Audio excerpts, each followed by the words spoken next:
Inside and Out, and we're going to be talking professional wrestling. And hopefully, we don't have a lot of technical difficulties, but we're coming up right now. Pro Wrestling Inside and Out. Hello there. We had a technical difficulty. Let's try it one more time.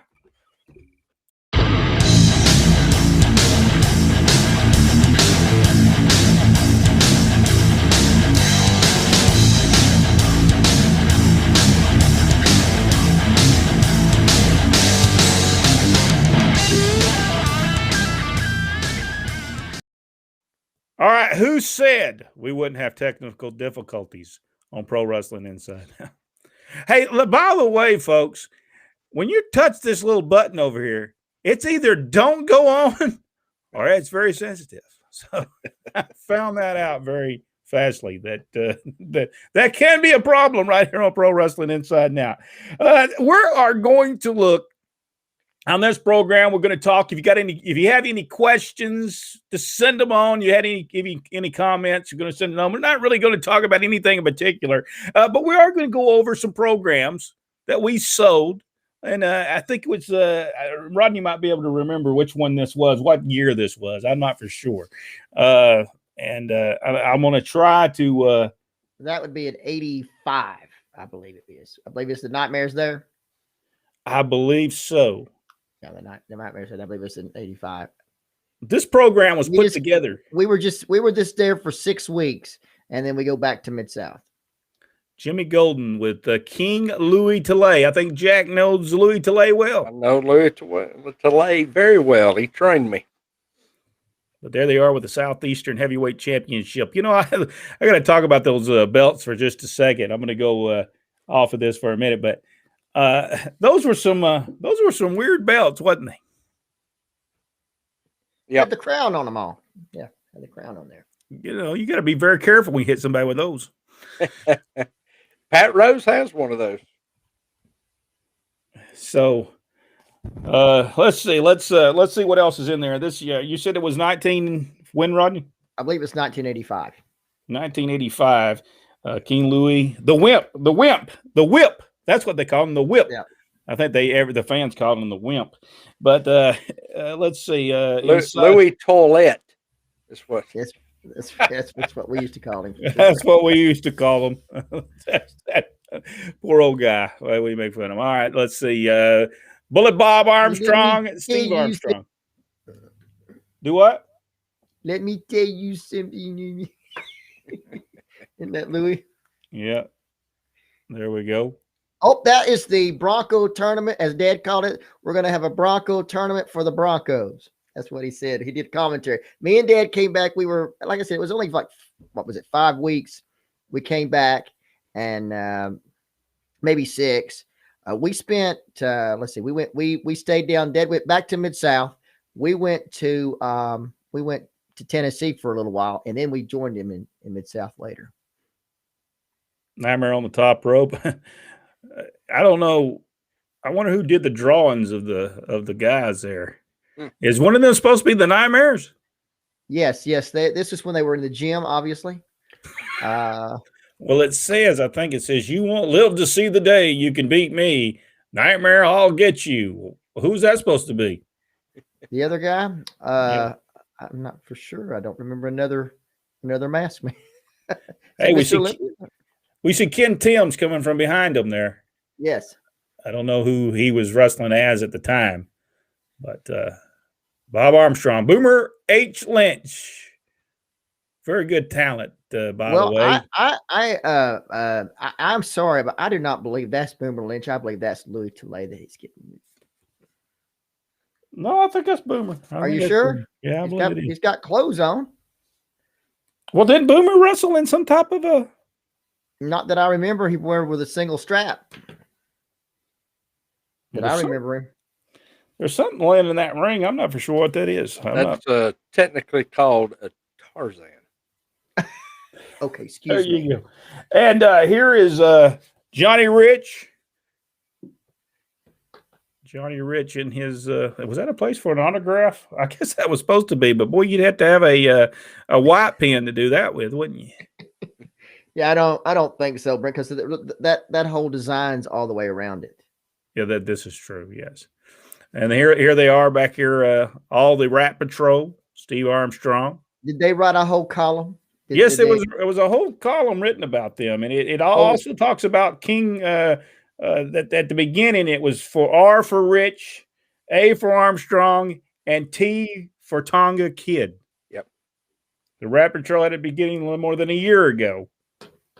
So, which Tonga Kid's is on Facebook now, by the way. Oh, is he? Yeah, I've had him on. I've had him for about a year or so. By the way, this was called the Wrestling Ringsider.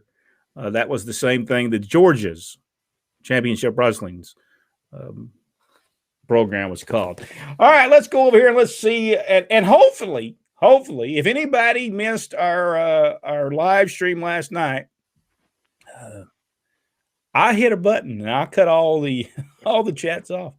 And hopefully that does not happen on this episode. And so let's go see what everybody has to say. And I'm going to take my time hitting it so I don't hit the wrong button. All right, Michael said, good evening, fellas. Michael, good evening to you. Joel Bateman. Joel Bateman is with us. Hi, everyone. Let's see. Good morning. Good morning to you. Good morning to you. Guten Morgen. That's German. Good Morgen. All right, there you go. Chaplain Freddie Rooster Roper. Say that fast 3 times. Now, Say it slow, hardly. Hello, friends. Hello to you. By the way, if you've not seen his paintings, spectacular paintings that he does, you got to get over there. Dr. Philbo Agrias, gentlemen, hello. Overcoming technical difficulties like champions. Well, we're just used to it. Okay, yes. It's just used to it. You know, we used to make fun of Southeastern Championship Wrestling. I'm sure there's YouTube videos that would teach us how to do it without any problems, but we're too stubborn for that. That's right. We don't want to read any instructions or listen to any instructions. So Jeff Davis is with us. Jeff Davis said hello. Wesley Strickland, is the Hines brother still alive? I don't believe so. I don't really think so. Let me change this caption thing real quick here. Let's see if this will come out just a tad a little bigger here. Now, if I hit something, it'll be someone else's. I think we can read that. We can read that a little better, can't we? Like All right. So we'll use that one. Hello from Dyersburg, Tennessee. Glenn Allen Shelton. Wrestled there many times in my life. Richard Hood is with us. Good evening, Richard. Good evening to you. We certainly appreciate you being here. Michael Barr says hello to us. Hello, Michael Barr. Ron Woodard. I have always heard Louis was one heck of a booker. Yep. It's according to what time period he was in. All right, I have to give one little thing. I have to say this about Louis. Louis was good up to a certain point. When he went to Georgia Championship Wrestling, I think he had lost his mind.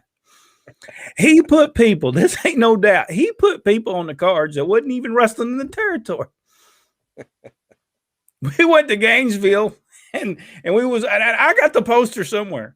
And those guys wasn't even wrestling for Georgia Championship Wrestling. They were on the card.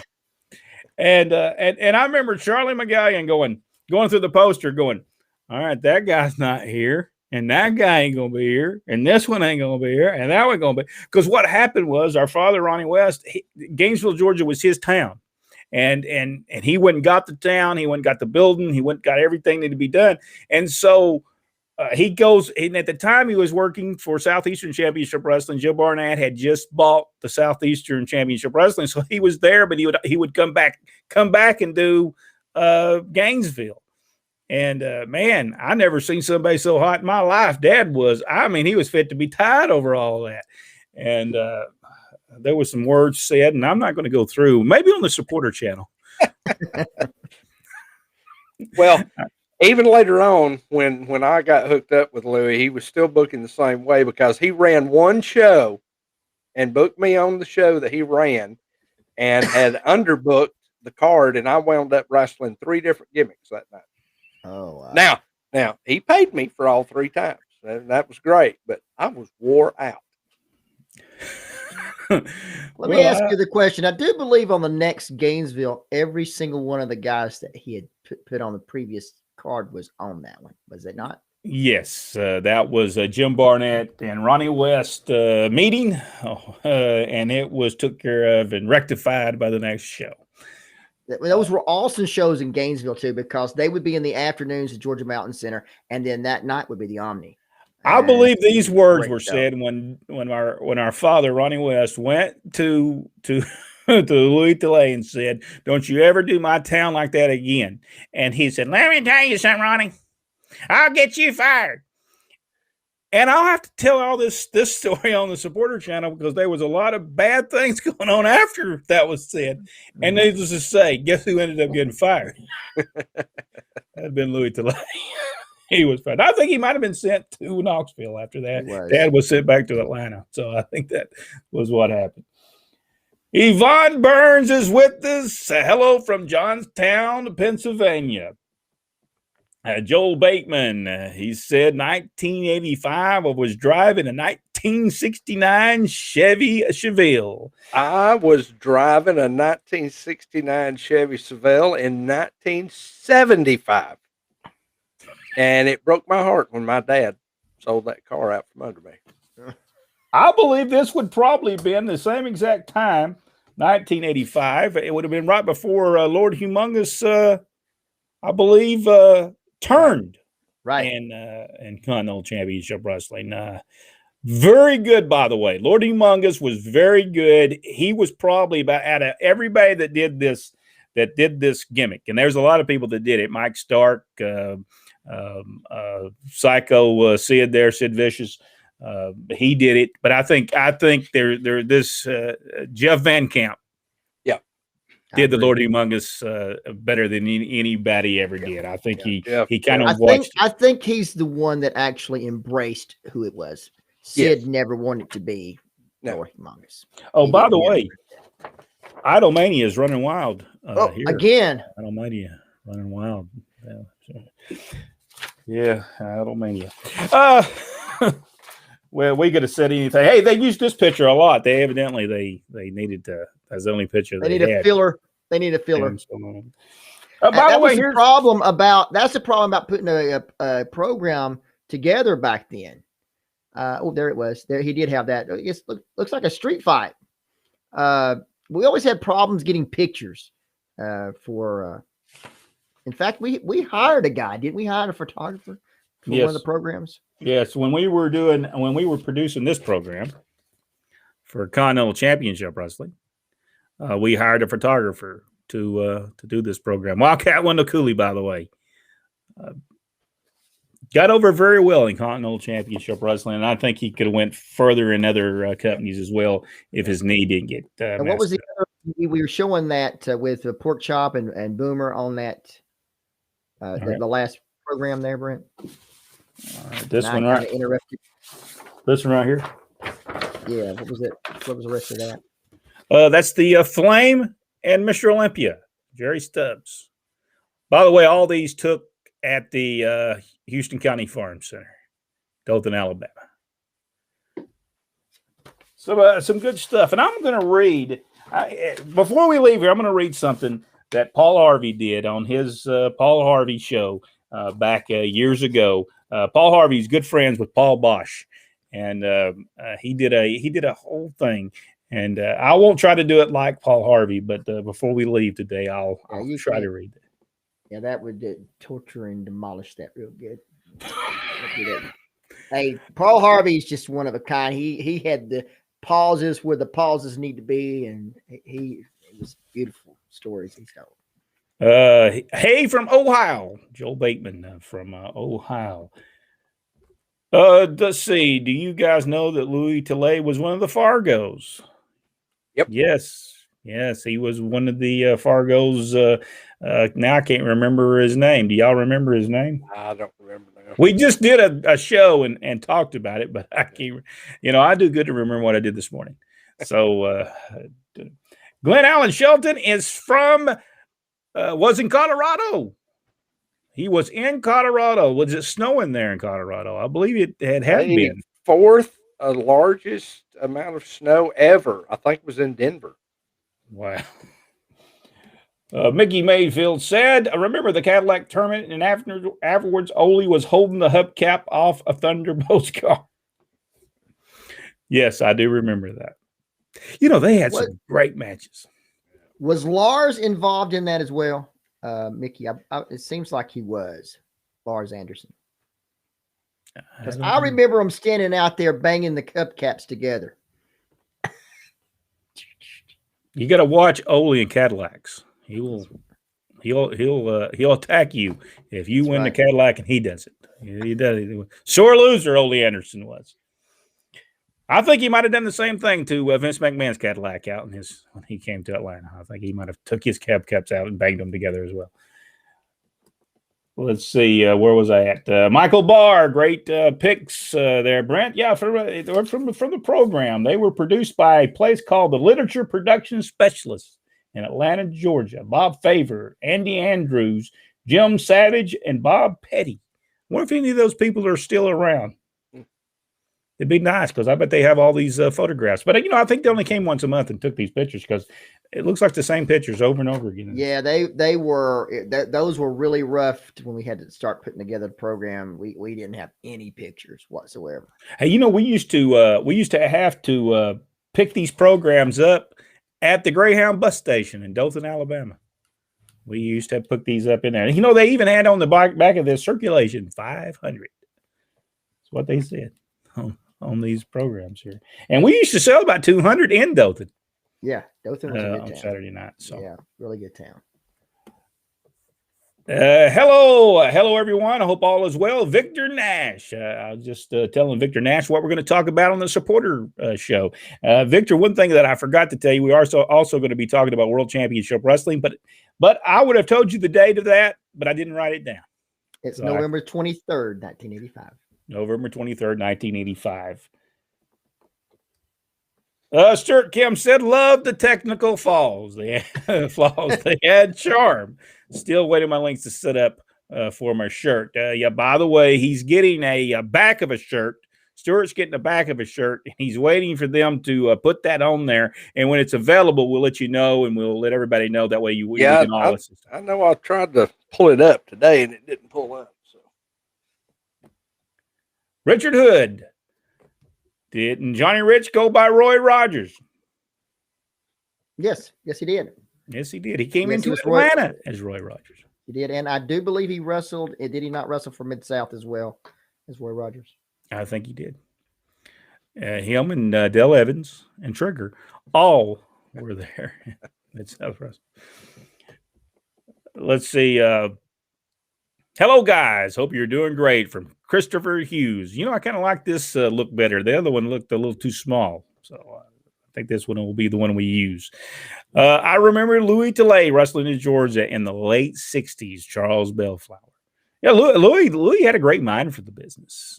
I just think he either wanted Gainesville to really draw or he wanted to be killed. I'm not for sure which one he wanted to do. I can't tell you what happened in that one.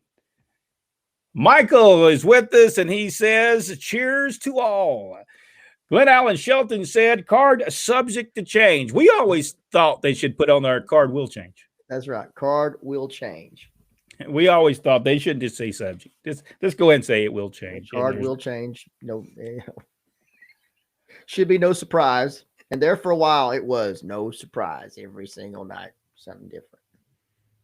Hello, everyone from West Alabama, Kevin Skelton. Kevin, you need to stay tuned.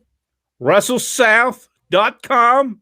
You live in the Alabama area, drive to the place and watch the Russell South. Information coming soon. RussellSouth.com.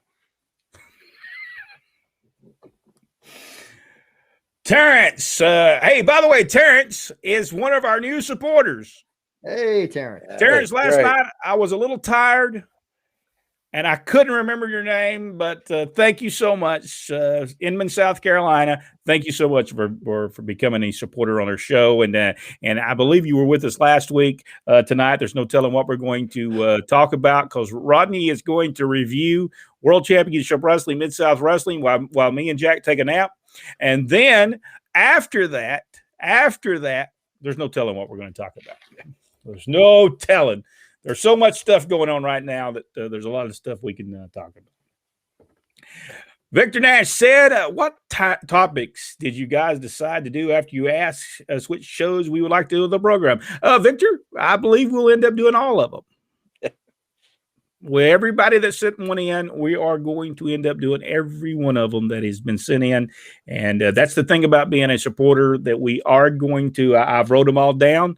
And I like to get them in a place, especially with our supporters, in a place where I can go back and all I have to do is click back on it and see what it is. And that way it's a little easier for it. But we're going to do all of them. Aaron asked the other day to show some programs.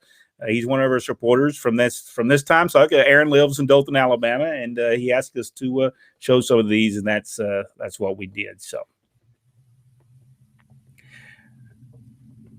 all right, Joel Bateman, me too, Jack. What is he talking about, Jack? Me too, Jack. I guess he was talking about the car. Oh, okay.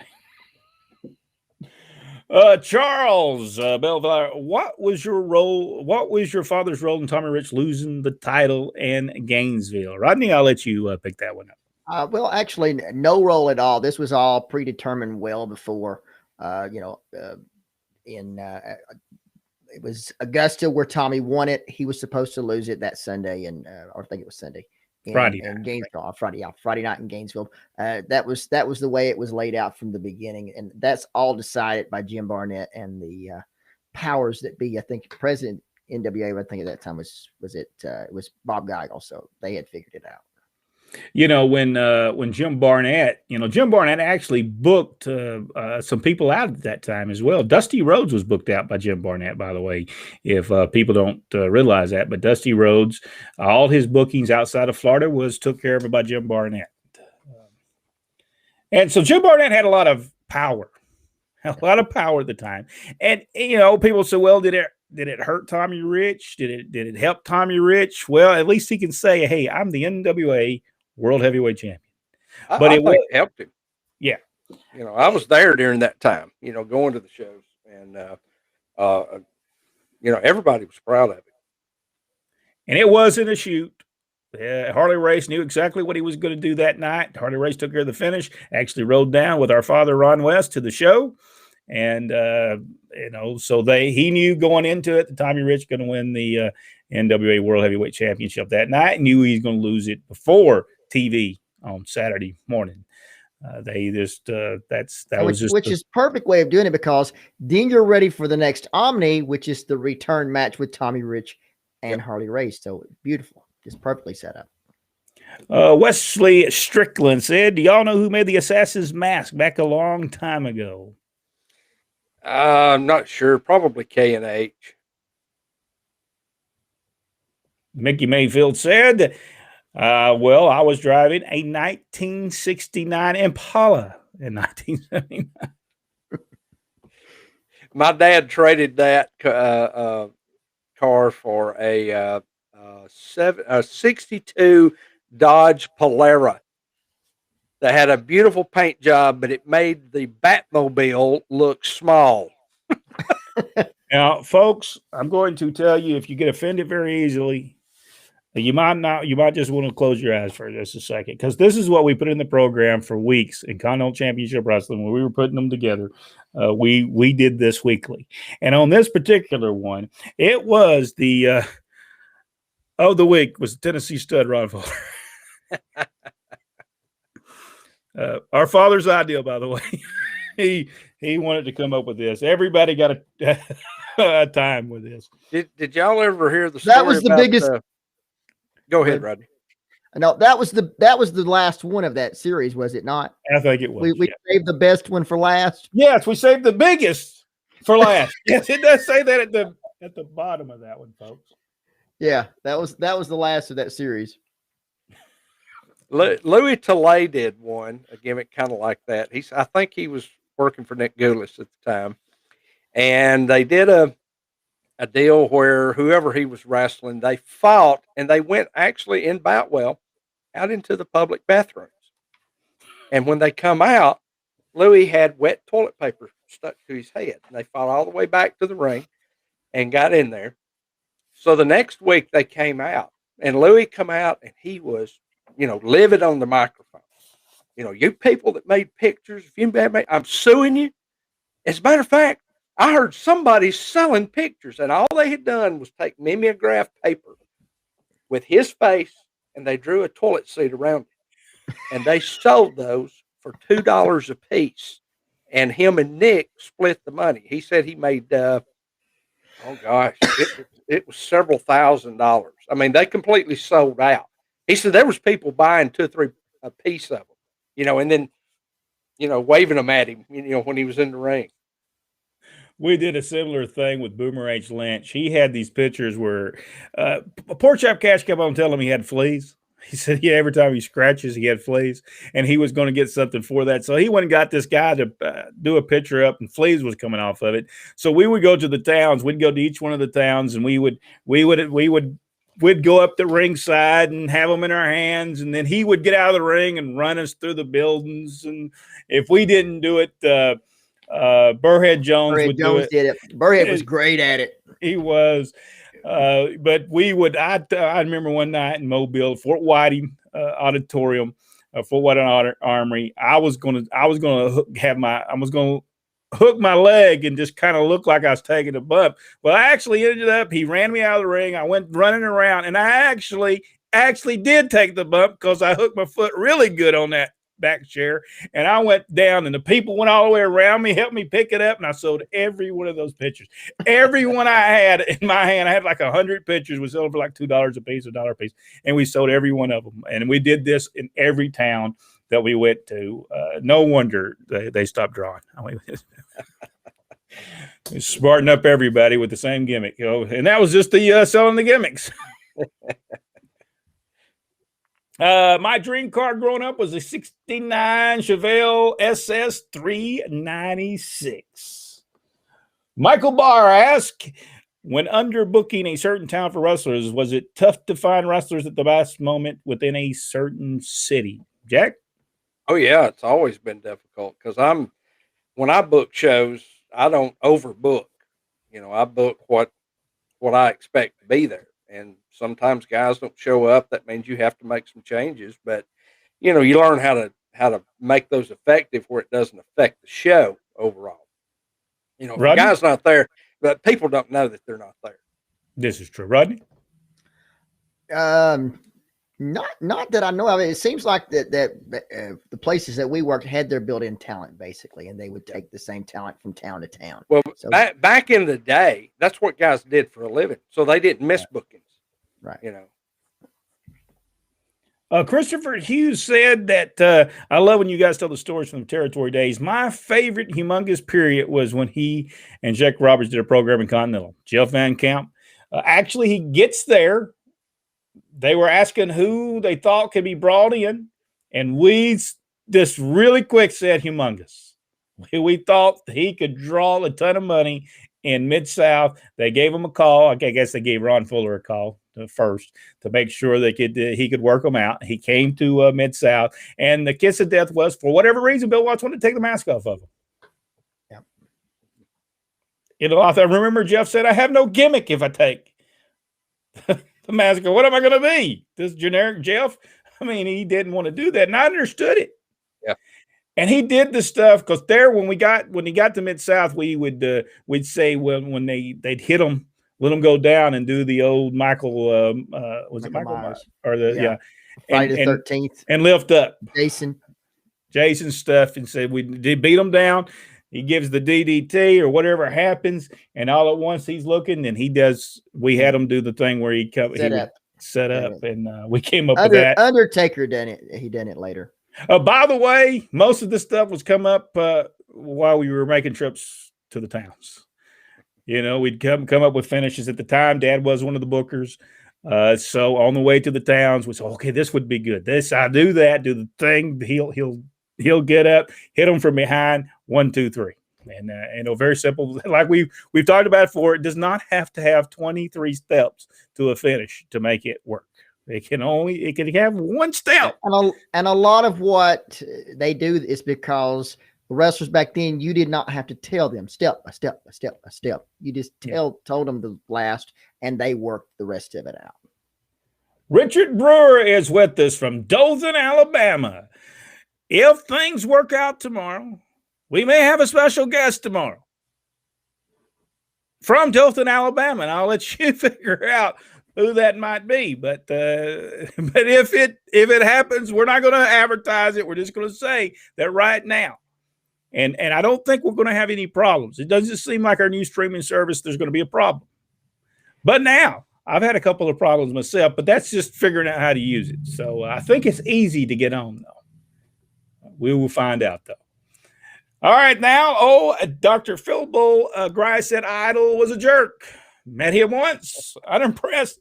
Hopefully he was more personable away from wrestling. Well, whenever I saw him, he was never personable. Jack? Well, among the present company, I'm the only one that ever liked Austin. So he was always good to me. Listen, as far as what he did in the ring, as far as the stuff he did in Georgia, the stuff that he did, tremendous. But he just wasn't a nice person, and never liked what he did, signing pictures and so what's your name and write their name down. Oh, I thought she was going to buy this picture. I thought that was a horrible thing to do. And yeah, I never dealt with him on that level. I mean, the level I dealt with him on was he. I guess he was good to me because we had to wrestle each other, and I was so much bigger than him. So, you never want to make the big guy mad. He was good at what he did, though. Yeah. I mean, I had to give he was good at what he did, except when he started doing the walk and talk match. No matter what people want to say, walk and talk does not draw you any money in wrestling. It never has, never will. People ain't going to buy a ticket to watch you walk and talk. They ain't going to do that. They can sit at home and watch something on TV for free. They don't have to pay a ticket to see that.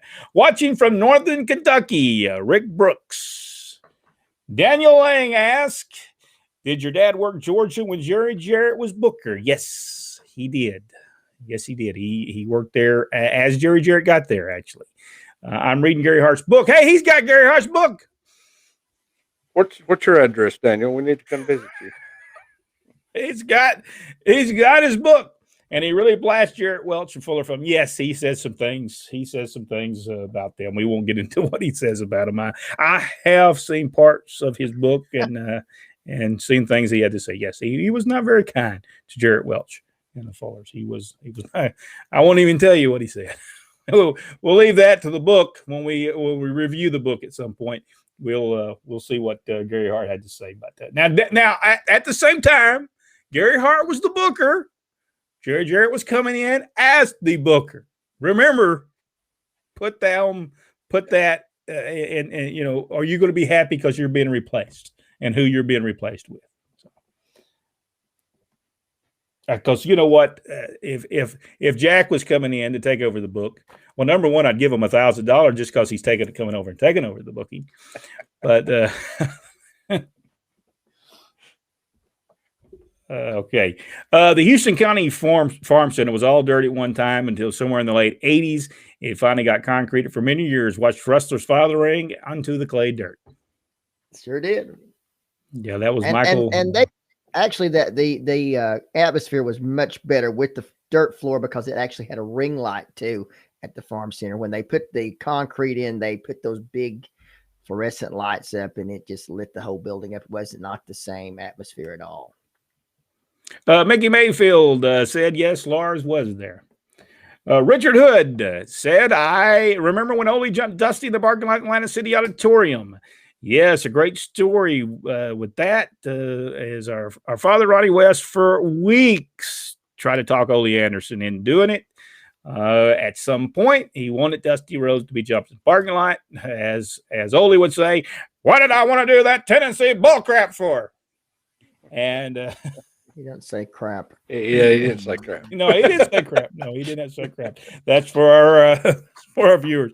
Why do I want to do it? Anytime Dad come up with it, he said that was Tennessee BS. Okay, he would never want to do it. Finally, he did talk him into doing it. And Rodney, I'll let you finish that story where I look and see what we've got coming up. Okay. Well, it started up actually. Dusty drove my mother's Vega. She had this. I think it was Chevrolet Vega. I think it was Pontiac. Maybe, I don't know. He drove it to the Atlanta City Auditorium and he pulled up to the front, and then he jumps out and he falls in, tears his clothes up and falls into the dirt. And the Atlanta police catch him. Thought he was a drunken bum. And know what he's up to. So the police was running after him as he's running down to the front of the Atlanta City Auditorium. Finally, he gets into the lobby, and of course, then the video picks up where Dusty's coming down the steps and onto the floor there at the Atlanta City Auditorium. Awesome stuff. And that played as a bumper forever. Dusty coming into the Atlanta City Auditorium and collapsing on the floor. But it almost didn't happen. Nope. It almost didn't happen because Dusty if the police would have caught him, it'd have been put in jail. David Lawson said, always wonder why they changed Pistol Pez's name to Willie B. Hurt. Everybody knew it was Pez. I don't know. You'd have to that was Coco Beware at the time was big, so they thought Willie B. Hurt would, By the way, Eddie Gilbert was booking at the time, so Eddie Gilbert was the one that I guess him and Pez together figured the name out together. All right, now we're going to talk to Risbo Turbine. Risbo Turbine. I like that name. That's a great The Buffalo wrestling scene of the 50s had two great heel teams, the Gallagher brothers and the Tolis brothers. Any of you know their work? I know I've seen the Tolis brothers, no doubt. I don't know about the Gallaghers. How about you, Jack? No, I don't really familiar with the Gallaghers. John and Chris Tolis, though, they had great careers. Rodney, do you know of any of these? I remember there are only, let's see, was it the Golden Greek?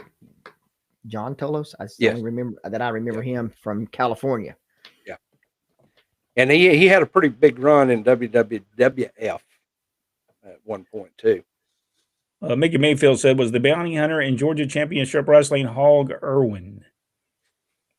I don't think so. Was the bounty hunter, was it a masked man?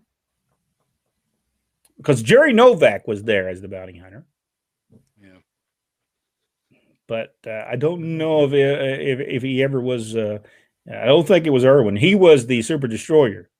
Yeah, Scott Irwin was the Super Destroyers. So, because that would have been Scott Hall Irwin, right? And Bill Irwin eventually became one of the Super Destroyers as well. So, Brent, do you remember John Gauls as a commentator? Yes, I certainly do. And Southeastern Championship Wrestling. Yes, I met him. I only met him once. I met him at a reunion show, and a very nice guy. I think he was also part of WTVY's maybe their news team there at the time. I'm not for certain, but I also met the other guy. Did he work in sales? Because it seems like I met him when I was at TVY myself, when I was down there doing the circus. Who was the other guy that did it too? It was John Gauls and somebody else? What was the other guy's name?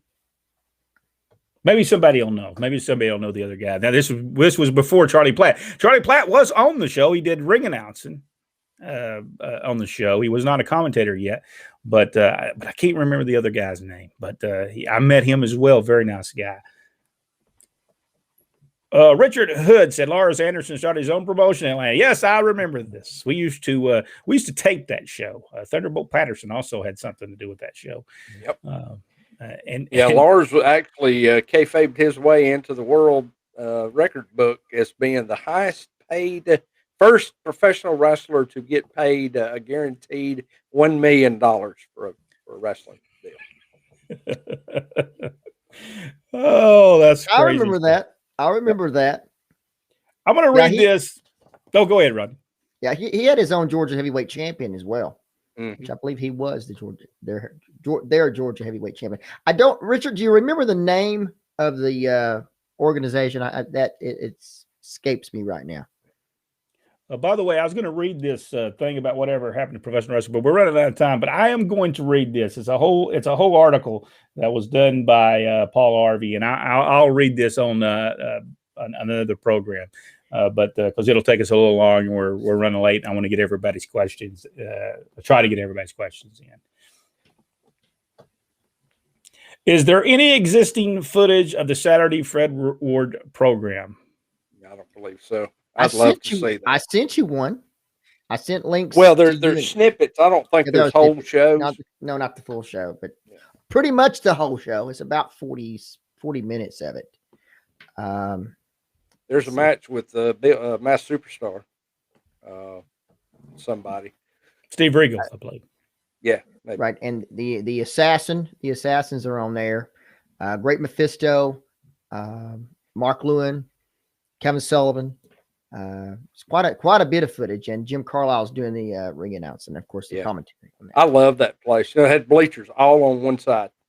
Yeah, that was a great place. It was $2 to get in. That was it. It was great. We have a story we will tell if you're a supporter. On one of our programs, we're going to tell you of a story that happened at that Columbus TV station with our father, Ron West, as a referee. And I believe it was Stan Hansen, and it might have been wrestling too. I'm not for certain exactly, but we'll tell you a story on the supporter channel in the next few weeks.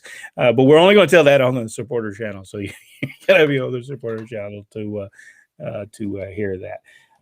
Let's see. I'm working, keeping the streets safe. Y'all have a great show, James Casey.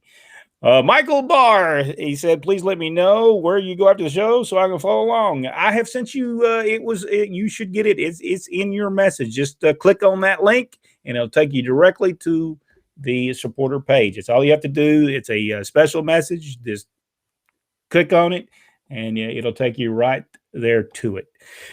What made Roy Shire expose his own promotion? I don't know why he did that. I guess he might have just been crazy at the time. I'm not sure why he did it. We'd have to look in on that. Maybe some people that know more than, because that was in California, and I won't be honest with you. I don't even know if I've watched any stuff from California. There's a few things posted from California from not those recent stuff, but there's earlier stuff as well posted, and from they did it at the Olympic Auditorium. Yeah, I've posted videos over the last month or two from a few matches from there. What's your favorite heel turn to babyface or vice versa? Jack? Gosh, so many of them. I honestly, one of my favorite angles that I ever saw was the deal between Austin Idol and Kevin Sullivan. And where eventually, they had such mega heat with each other, and then Austin turned babyface to tag with Kevin. I always thought that was well done. Rodney? I think the best one for me, or one of the best ones, was the Lord Humongous and Ron Fuller. Yeah. I thought that was just perfectly done. And it showed the power of WTVY in Dothan.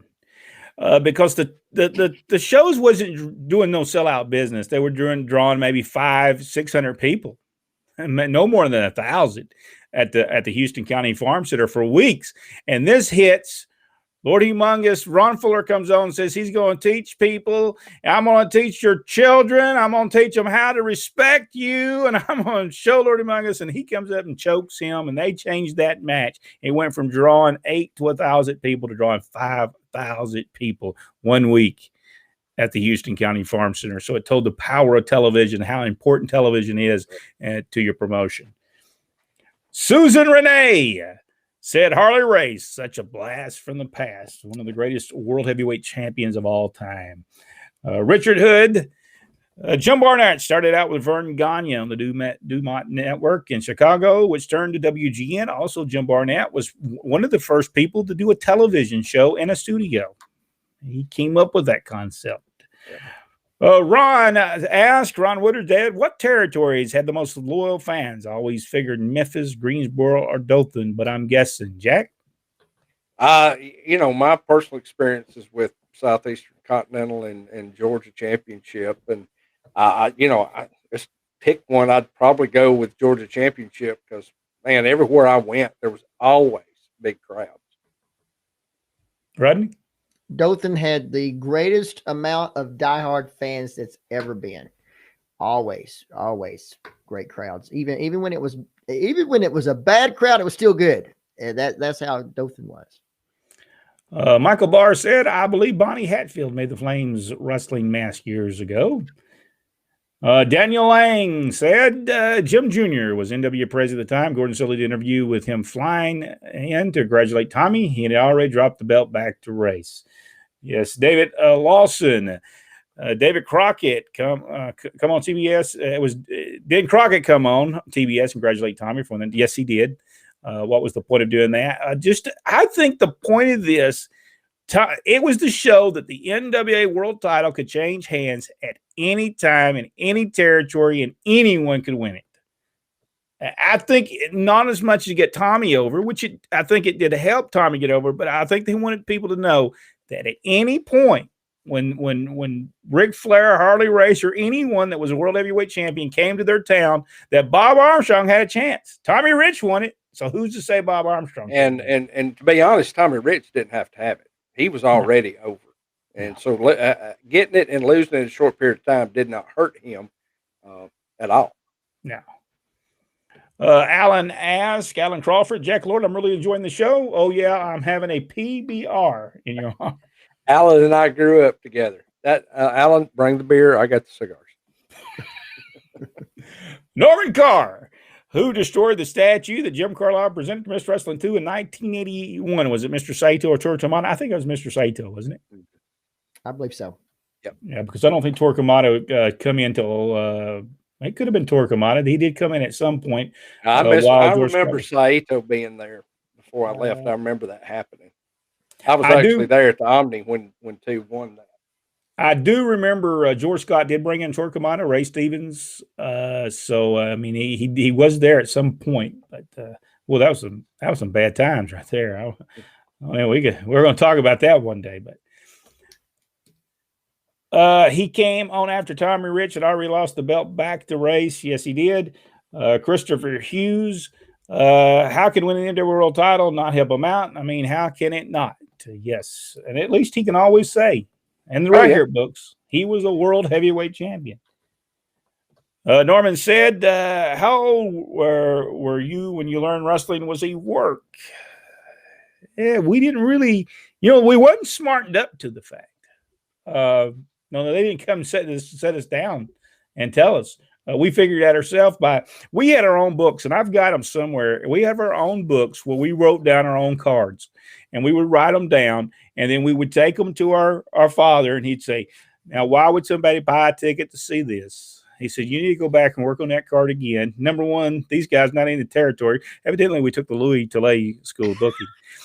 And he would say, write down another card. Let's see if it works. Let's see if that one works. And we would bring it back to him. He said, now see, that card would probably draw a house. And that's what and when we just started thinking, now, if we told somebody to go out there and do that, and they did something opposite, because we'd hear Dad say, well, we're firing so-and-so for doing it. We'd hear him talk about it. So we really never was smartened up.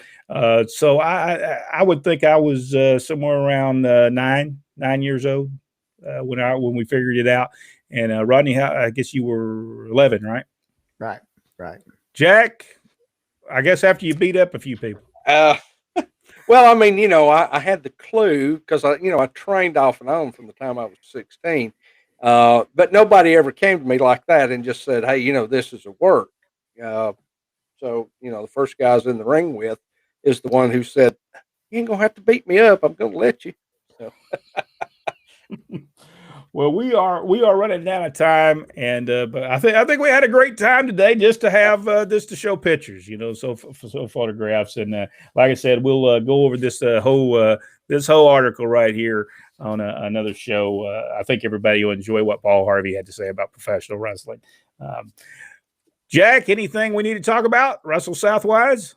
WrestleSouth.com. Y'all go over there, like the Facebook page and share that with your friends and help us build. We've gained 1,400 new followers just in the last few days. So, if y'all been doing that, I appreciate it. If you hadn't been doing that, don't make me come find you. Rodney, anything we need to talk about before we leave? I believe we got it all taken care of. We are going over, for those who are supporting us, we sent you a message on your private message. All you have to do is click on that link. It'll take you directly to it. Rodney? Yeah, Richard was saying that that Lars Anderson was the International Wrestling League. Yes. I did not remember that. We'll have to talk about that one time. We'll have to talk about that whole thing that happened during that time. Yeah. We do it one episode. It didn't last long. It did. It's interesting, though. Very interesting stuff that went on during that time. It was just crazy. Thank you so much, though. Thank you so much. And if you're a supporter, we're on our way, and we'll be there in about 2 or 3 minutes, and we'll start back up, and we'll talk World Championship Wrestling, Mid-South Wrestling, and no telling else what we're talking about. For those people who have not become a supporter, it's very easy. Just go to our Facebook page, look at the top of it. It says "Become a Supporter." All you have to do, click on it. $2.99 a month, and you get a bunch of stuff and a lot of stuff coming up in the future. But thank you so much. Thank you so much, and we do appreciate it. And I'm going to try to go off this show, and I'm going to try my best to hit this thing one time, and it actually takes us off. And I have a hammer if he messes up. Well, we'll see. We'll see. We're gonna let's count this down. 5, 4, 3, 2, 1, and I believe we'll go off right now.